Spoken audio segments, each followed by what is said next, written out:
menggambarkan barang atau jasa real ya Bu ya, yang memang dicapai oleh satuan kerja dari aktivitas ataupun belanja yang dilakukan gitu. Nah tapi memang kami juga melihat bahwa masih banyak mungkin yang outputnya itu mungkin nggak kelihatan tuh kalau di level RO, kelihatannya malah di level komponen. Nah, atau bahkan nggak kelihatan di mana-mana gitu ya Bu ya, mungkin kelihatan, artinya agak sulit mengukurnya gitu. Nah, tapi kembali pada prinsipnya untuk penilaian capaian output dan juga pelaporannya gitu ya di sistem dalam hal ini di Omspan, di Sakti Omspan itu kami basisnya adalah data DIPA gitu ya. Sepanjang di DIPA-nya tercantumnya A ya kita akan mengukur dengan basis A gitu ya. Nah, bagaimana kalau misalnya tadi kalau begitu bagaimana nanti untuk pengukuran atau perhitungannya gitu ya.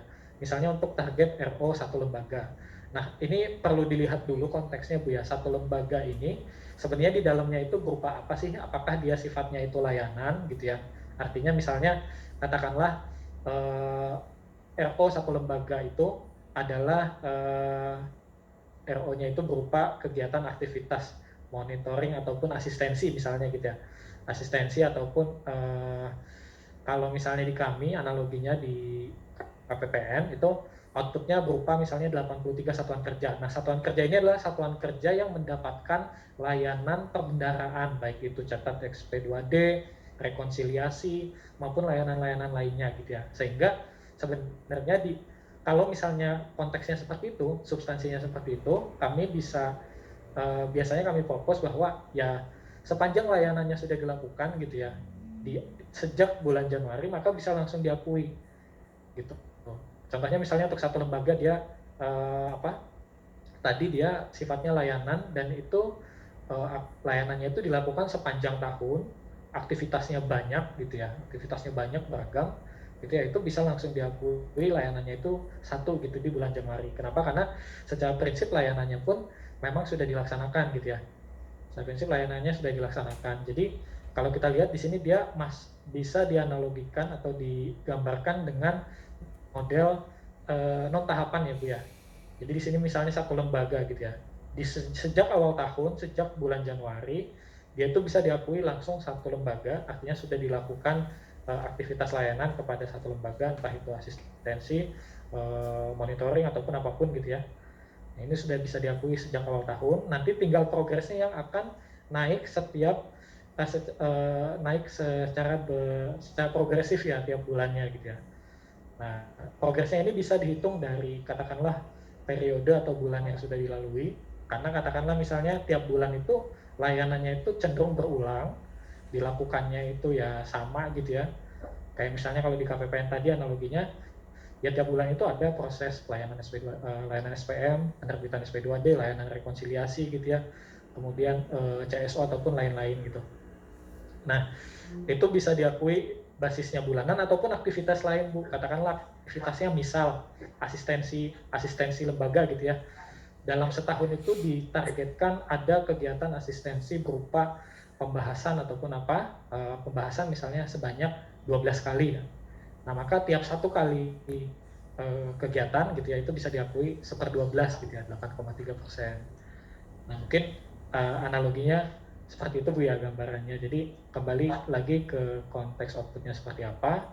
Layanan itu menurut kami umumnya itu biasanya bisa diakui langsung di depan gitu ya, yang sifatnya layanan entah itu lembaga, satuan kerja maupun satuan output lainnya gitu.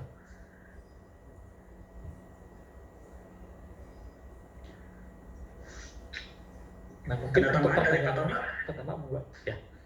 Pak, masih ada ya? Masih satu lagi Pak? Ya, baik. Jadi Bu Elsie, kalau output RO-nya itu satu lembaga, ya, itu bisa saja satunya itu diakui pada saat pencairan anggarannya itu, misalkan bantuan pada satu lembaga atau asistensi pada satu lembaga itu selesai seluruhnya. Ya. Pengakuan RVRO-nya bisa dilakukan sejak awal, misalnya di Januari 21, satu lembaga, sehingga bulan berikutnya itu 0, sepanjang ada realisasi anggaran gitu ya.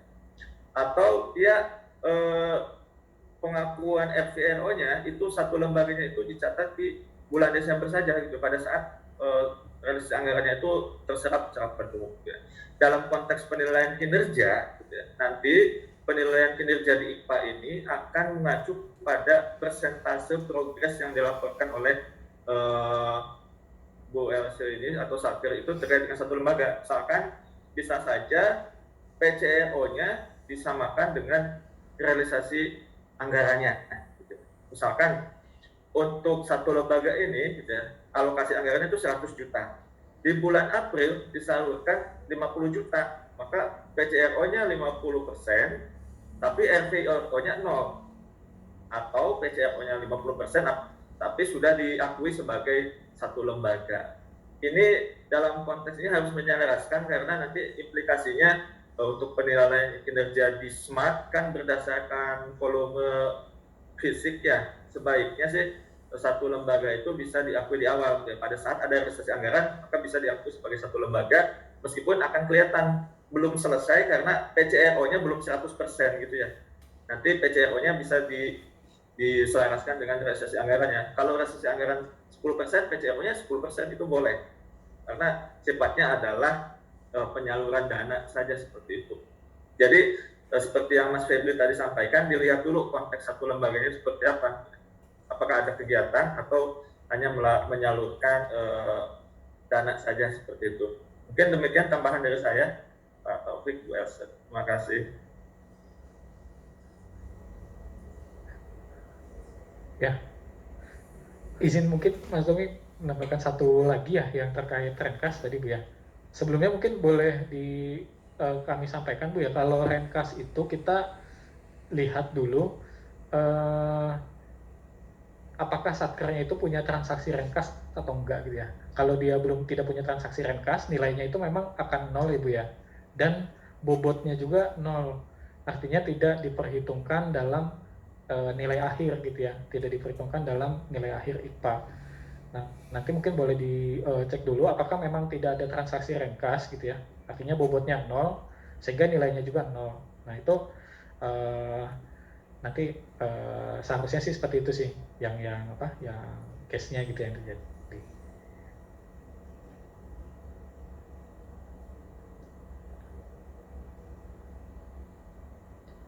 Masih mute ya Bu ya? Ya.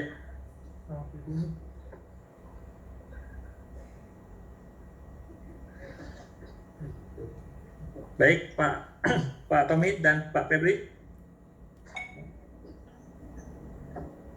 atas pertanyaan-pertanyaan dari Bapak Ibu, ini saya mohon izin, apakah tadi kalau di room chat sudah banyak dijawab ya oleh Pak Febri dan Pak Tommy barangkali,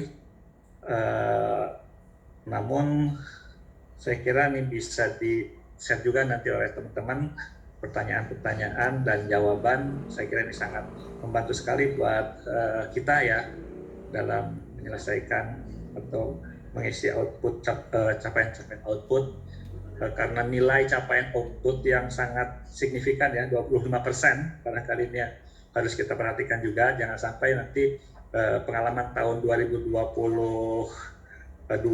ini 2021 ini kita tersiap-siap di capaian output, sementara dari capaian-capaian indikator yang lain sebetulnya sudah bagus gitu ya. Saya kira gak kalah pentingnya Bapak Ibu sekalian ini memang sangat concern Pak Tommy dan Pak Febri di capaian output ini. Mungkin harus ada waktu khusus juga barangkali ya, tambahan barangkali ya untuk memberikan atau diskusi ya terkait dengan capaian output ini. Izin barangkali ini untuk pertanyaan-pertanyaan ya Mas Aris nanti bisa di-share di grup barangkali untuk di grup chat yang sudah dijawab ya, barangkali Bapak Ibu yang keluar masuk Zoom-nya ya tidak kehilangan historis dari tanya jawab yang sudah di-share oleh Pak Febri ya, nanti bisa